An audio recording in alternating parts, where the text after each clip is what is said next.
जय हिंद दोस्तों।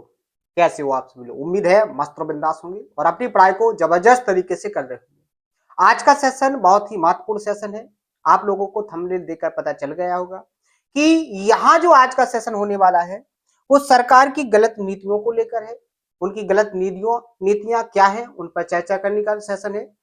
गलत नीतियां इस तरीके से है कि एक मेहनती छात्र जो बहुत सारा पैसा खर्च करने के बाद डिग्रियां हासिल करता है, मेहनत करके एक पोस्ट को सिलेक्ट करता है और उसमें चयनित भी होता है, लेकिन फाइनल सिलेक्शन में उसका जो चयन है वो मेरिट लिस्ट से बाहर हो जाता है। तो इसका क्या रीजन है, क्या कारण है, इस पर आज अपन बहुत ही डिटेल में चर्चा करने वाले हैं।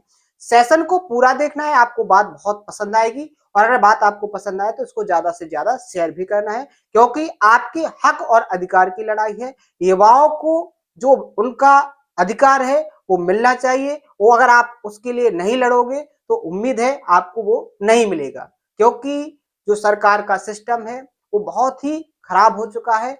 हर एक डिपार्टमेंट में बहुत ही ज्यादा भ्रष्टाचार है।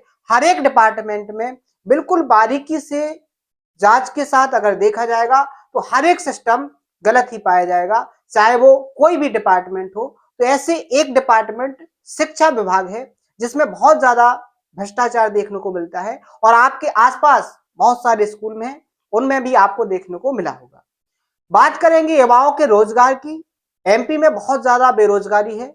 हर एक युवा इसी रोजगार की तलाश में है कि उसको कुछ ना कुछ ऐसा रोजगार मिल जाए जिससे उसके जीवन यापन का जो खर्च है वो चल सके। तो वर्ष 2024 में शिक्षा विभाग के द्वारा एक नोटिफिकेशन जारी किया गया है जिसमें अलग अलग पदों पर शिक्षकों की भर्ती के लिए नोटिफिकेशन निकाला गया है। भर्ती को देखकर जो युवा है उनने अपनी मेहनत को डबल करते हुए बहुत ज्यादा पढ़ाई की है, अपने आप को पूरी तरीके से प्रिपेयर किया है और एक परीक्षा को दिया और उसमें चयनित भी हुए। लेकिन यहां पर कुछ सरकार की ऐसी नीतियां निकली जिनसे वो चयन होने के बाद भी फाइनल मेरिट लिस्ट से बाहर जा रहे हैं। इसी का विरोध करते हुए जो चयनित छात्र हैं उनने क्या किया, इसका विरोध किया और उसका जो एमपी का हाई कोर्ट है उसमें याचिका दाखिल की और उस पर सुनवाई भी चल रही है। अब पूरा मामला क्या है उस बात को समझेंगे और ध्यान से देखेंगे कि अगर आप अपने अधिकारों के लिए नहीं लड़ोगे तो फिर आपका जो अधिकार है वो किस तरीके से छीना जा सकता है। प्रत्यक्ष रूप से तो छीना ही जा रहा है, अप्रत्यक्ष रूप से भी आपका अधिकार आपसे छीना जाएगा। तो उसके लिए आपको क्या करना है, कैसे आप लोग अपने अधिकार को पाओगे, पूरी बात पर बहुत ही डिटेल में डिस्कस होने वाला है। पूरे सेशन को आपको जरूर देखना है। तो बात करेंगे अपने जो नोटिफिकेशन निकला था, जो मध्य प्रदेश कर्मचारी चयन मंडल आयोग जो भोपाल में इसका हेडक्वार्टर है, इसके द्वारा 2024 में एक नोटिफिकेशन निकाला गया कि हम क्या काम करेंगे। जो मध्य प्रदेश में स्कूल है, सरकारी जो सरकार के द्वारा जो स्कूल बनाए गए हैं, उन स्कूलों में शिक्षा विभाग के अंतर्गत चाहे वो विषय के सब्जेक्ट से रिलेटेड टीचर हो, चाहे वो साइंस के हो, मैथ के हो, बायोलॉजी के हो, अलग अलग सब्जेक्ट से रिलेटेड भर्तियां निकाली जाएंगी। साथ ही खेलकूद से रिलेटेड जो टीचर्स होते हैं उनके लिए भी पदों की भर्ती निकाली जाएगी।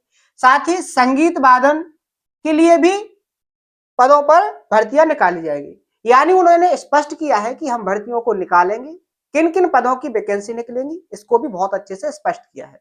सभी ने नोटिफिकेशन को बहुत ही ध्यान से देखा है, पूरे नोटिफिकेशन को पढ़ा है। आप लोगों के लिए भी इसको मैं डिस्क्रिप्शन में दूंगा, आप लोग पूरे को पढ़ना, बहुत ही ध्यान से देखना, तो आपको सरकार का जो सिस्टम है, सरकार का जो ढांचा है उसकी असलियत का आपको पता चलेगा। एक एक पॉइंट पर बारीकी से चर्चा करेंगे, क्या बात है, क्या नोटिफिकेशन था, क्या इनका रूल और रेगुलेशन था जिससे एक चयनित परीक्षा में सिलेक्शन को फाइनल सिलेक्शन तक बनाना था। उम्मीद है बहुत अच्छे से आप लोग देखोगे। यहां पर जो बात की गई थी कि ऑनलाइन जो आवेदन भरे गए थे वो 28/1/2025 को भरे गए थे।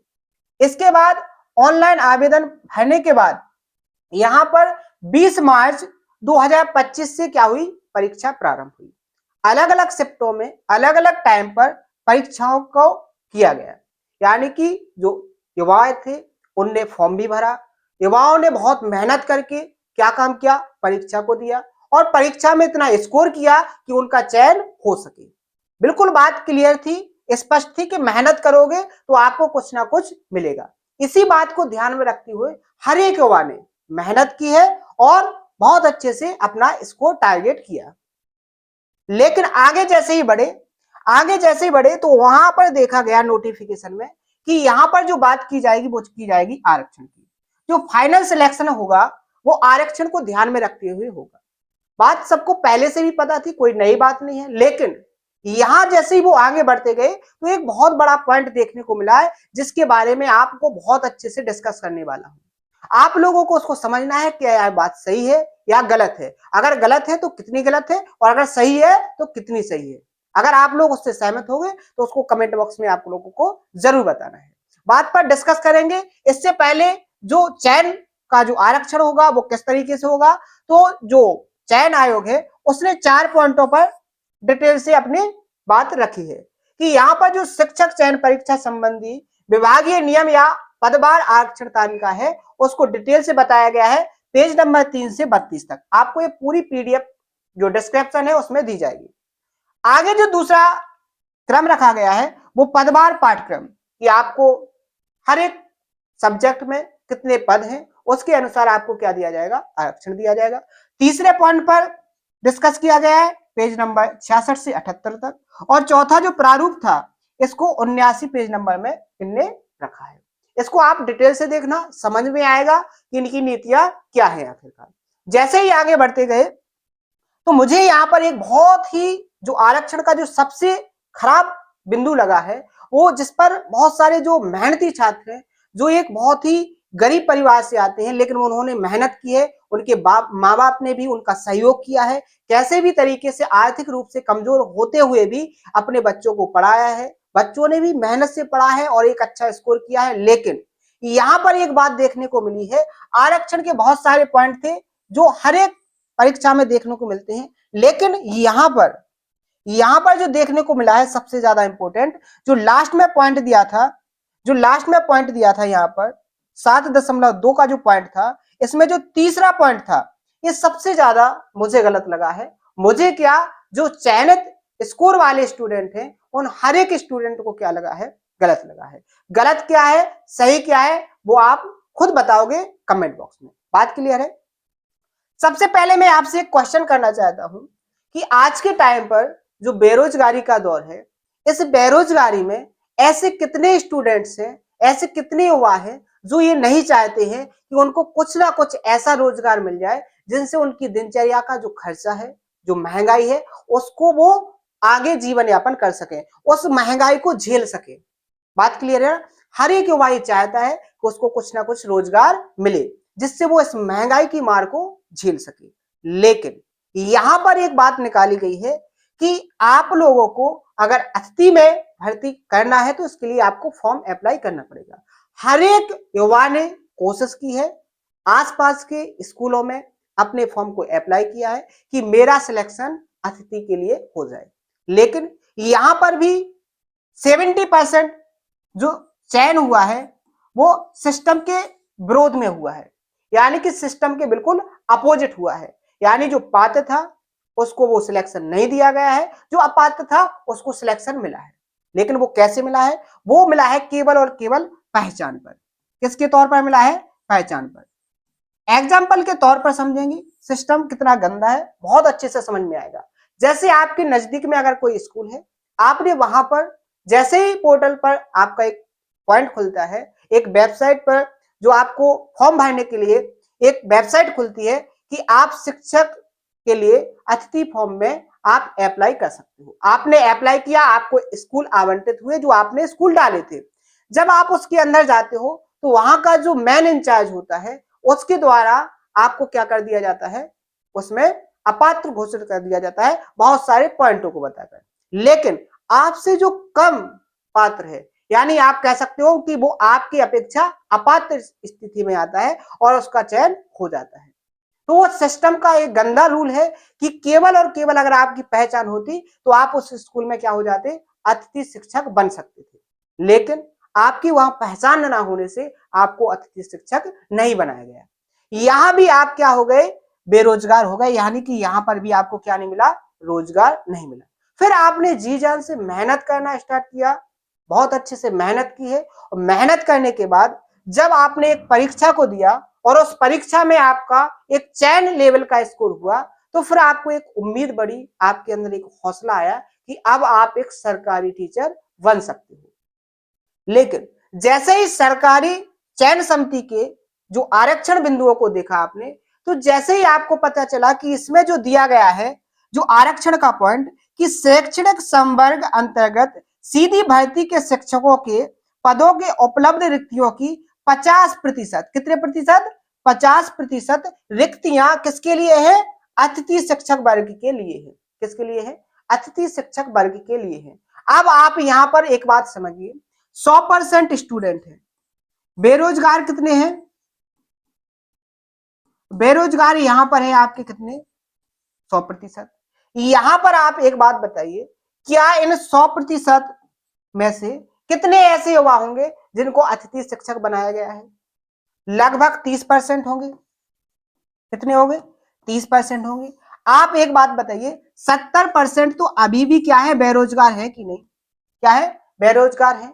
अब आप एक बात बताइए, इन बेरोजगारों के साथ जो अतिथि शिक्षक में पात्र थे लेकिन उनको अतिथि शिक्षक में नहीं मिला, वो रोजगार उनको नहीं मिला, यहां से भी जी क्या हुए, मारे गए। यहां पर जब बात आई तो यहां पर बात होनी चाहिए थी केवल और केवल मेहनत की। बात किसकी होनी चाहिए थी, मेहनत की। लेकिन यहां क्या देखने को मिला है, यहां जो 30% थे इनको यहां पर भी रोजगार मिला है और फिर इनको 50% आरक्षण देकर फिर से परमानेंट करने की पूरी प्रक्रिया कंप्लीट की गई है। तो फिर ये 70% कहां जाएंगे, ये 70% क्या रोजगार नहीं चाहते हैं, क्या ये 70% इस महंगाई को झेल पाएंगे, क्या ये 70% है इनका कोई परिवार नहीं है, परिवार भी है, महंगाई से प्रताड़ित भी है और रोजगार की तलाश में भी है, लेकिन इनको फिर भी रोजगार नहीं दिया जा रहा है पूरी मेहनत करने के बाद। तो आप लोगों को समझना है कि यहाँ जो सिस्टम है बहुत बिगड़ा हुआ है, आपको या तो सिस्टम को सुधारना पड़ेगा और सिस्टम नहीं सुधारोगे तो फिर आपके जो हक और अधिकार है ये पूरी तरीके से क्या हो जाएंगे, आपसे छीन लिए जाएंगे।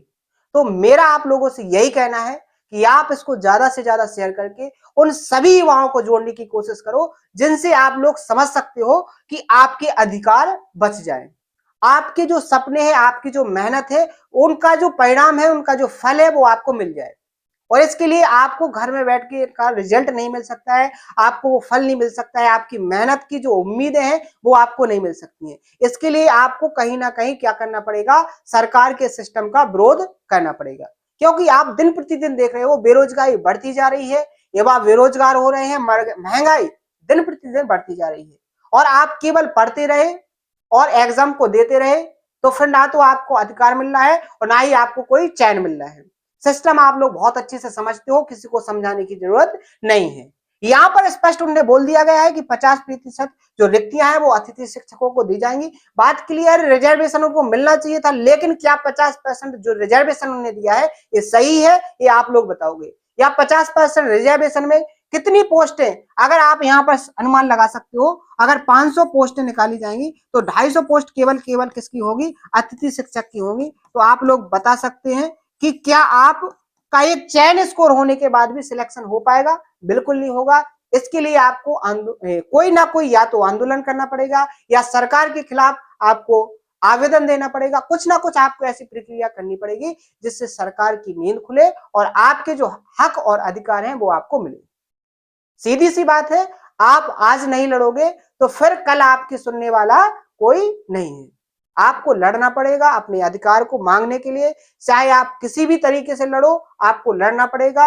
अगर नहीं लड़ोगे तो आपके अधिकार छीन लिए जाएंगे। अभी एसएससी में भी आपको देखने को मिला है, ऐसा नहीं है कि केवल एमपी में है, आप सेंट्रल लेवल पे जाओगे, अभी एसएससी में बहुत बड़ा प्रोटेस्ट चल रहा है। जो एसएससी के द्वारा एग्जाम कंडक्ट कराए जाते हैं इसमें बहुत बड़ा प्रोटेस्ट चल रहा है, टीचरों के द्वारा, स्टूडेंट के द्वारा लगातार दिल्ली में प्रोटेस्ट चल रहा है, लेकिन फिर भी सरकार के द्वारा कोई भी एक्शन नहीं दिया जा रहा है, क्योंकि वो समझ रहे हैं कि जो बेरोजगार युवा है इस पर कोई असर नहीं होगा, उनको रोजगार मिले या ना मिले वो ज्यादा कुछ करने वाले नहीं है, क्योंकि आप सभी लोग क्या है, अपने अपने तरीके से एक कमरे के अंदर बंद है, किसी ना किसी कारण से आप अपनी आवाज को उठाना नहीं चाहते हैं। अगर आप आवाज को उठाओगे तो सरकार की नींद खुलेगी, आपको आपके अधिकार मिलेंगे, आपको जो आपके हक की मेहनत है उसका आपको फल मिलेगा।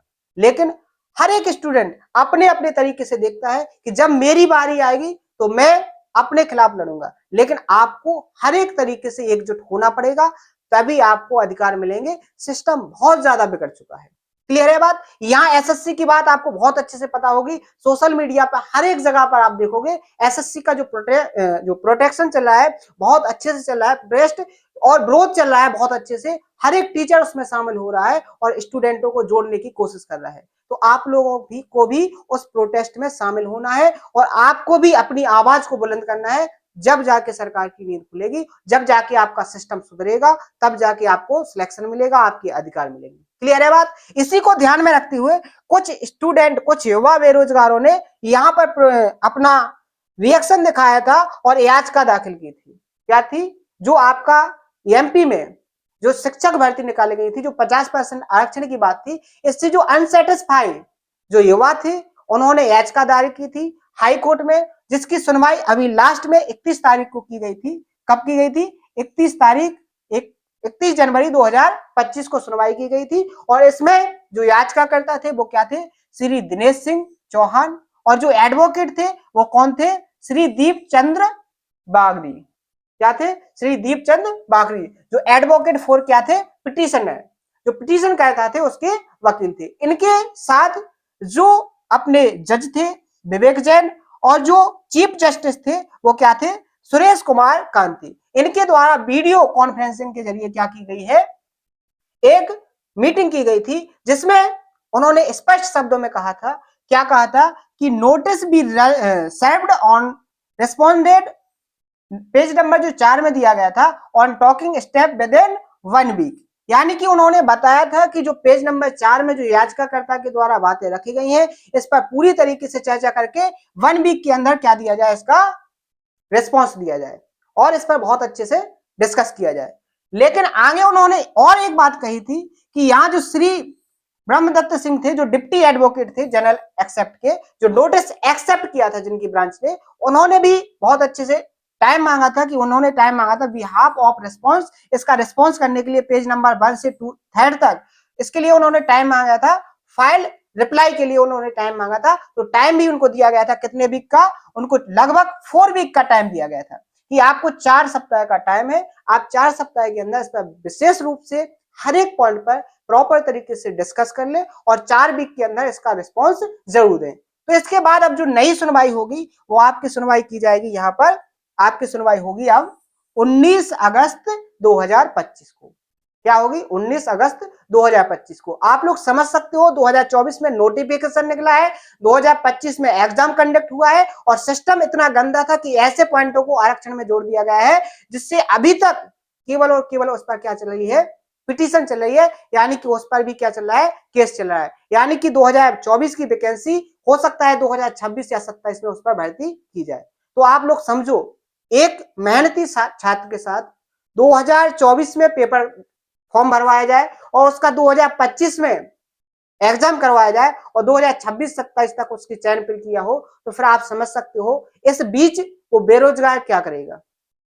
तो उम्मीद है आप लोगों को बहुत अच्छे से हर एक बात समझ में आई होगी कि ये जो सेशन है कितना इंपॉर्टेंट है। आपकी आवाज को उठाने के लिए सेशन बनाया गया है। आप लोग समझ सकते हो कि आज आप लोगों ने इस बात को नहीं उठाया है तो फिर आगे इस बात को उठाने से ज्यादा फर्क पड़ने वाला नहीं है। हर एक डिपार्टमेंट में हर एक तरीके से क्या किया जा रहा है? युवाओं का शोषण किया जा रहा है। आप कहीं पर भी देखें, किसी भी डिपार्टमेंट में देखें, हर एक तरीके से युवाओं का शोषण किया जा रहा है। आप लोग यहाँ पर बहुत अच्छे से समझो, पूरी प्रक्रिया को दिया गया है। ये जो पूरी फाइल है, जो ये आपके पॉइंट दिए गए थे, ये सारी की सारी फाइल, ये जो पीडीएफ है, मैं आपको डिस्क्रिप्शन बॉक्स में इसकी लिंक दे दूंगा। आप लोग प्रॉपर तरीके से पढ़ोगे तो आपको पता चलेगा कि सरकार कितने गलत नजरिए से अप्रत्यक्ष रूप से आपके अधिकारों को छीन रही है। तो सरकार के खिलाफ आपको आवाज उठानी पड़ेगी। तो उम्मीद है आपको हर एक पॉइंट समझ में आ गया होगा। आप लोगों को उन युवाओं के लिए, अगर आज आपकी बारी नहीं है, आपने पेपर नहीं दिया है या आप अभी उसके लिए एलिजिबल नहीं थे, लेकिन आपको आज भी आवाज उठानी पड़ेगी, क्योंकि जब आपकी बारी आएगी तो ये जो आज लड़ रहे हैं ये तब तक क्या करेंगे? आप इस परीक्षा से बाहर हो जाएंगे। फिर वो भी बोल सकते हैं कि अब हमारा कोई मतलब नहीं है इस परीक्षा से, हम इसकी आवाज नहीं उठा सकते हैं। तो आज आप उनके साथ रहोगे तो कल वो आपके साथ रहेंगे। तो एकजुट होना बहुत ही इंपॉर्टेंट है, आपको एकजुट होना ही पड़ेगा अपने हक अधिकार के लिए। उम्मीद है आपके युवाओं की जो आवाज है उसको उठाने के लिए जो मैंने कोशिश की है ये आपको बहुत पसंद आई होगी। अगर पसंद आए तो इसको लाइक शेयर जरूर करें और आपको ज्यादा से ज्यादा शेयर करना है ताकि आपसे लोग जुड़ सके। ठीक है, तो आज के लिए इतना ही, मिलते हैं नेक्स्ट सेशन में। अपना जो सिलेबस चल रहा है कंटिन्यू चलेगा, पूरी तरीके से आपको पूरा सिलेबस करवाया जाएगा, पूरी तरीके से आपको प्रिपेयर करवाया जाएगा हर एक एग्जाम, चाहे आप एसएससी का एग्जाम दो, चाहे आप स्टेट एग्जाम दो, जिस किसी एग्जाम में मैथ आएगा पूरा सिलेबस प्रॉपर तरीके से करवाया जा रहा है। अगर आप लोग अपने सिलेबस को पूरा करना चाहते हैं तो इस सेशन को जरूर अटेंड करें। हर एक तरीके से हर एक सेशन में बहुत बेस्ट तरीके से सेशन को कंप्लीट करवाया जा रहा है और सेशन में इतनी ज्यादा प्रैक्टिस करवाई जा रही है कि आपको कॉन्सेप्ट सेशन के अंदर ही आपके माइंड के अंदर सेट किया जा रहा है, जिससे आप लोग समझ सकते हैं कि आपको एक्स्ट्रा वर्क करने की बिल्कुल भी जरूरत नहीं है। तो थैंक यू, धन्यवाद।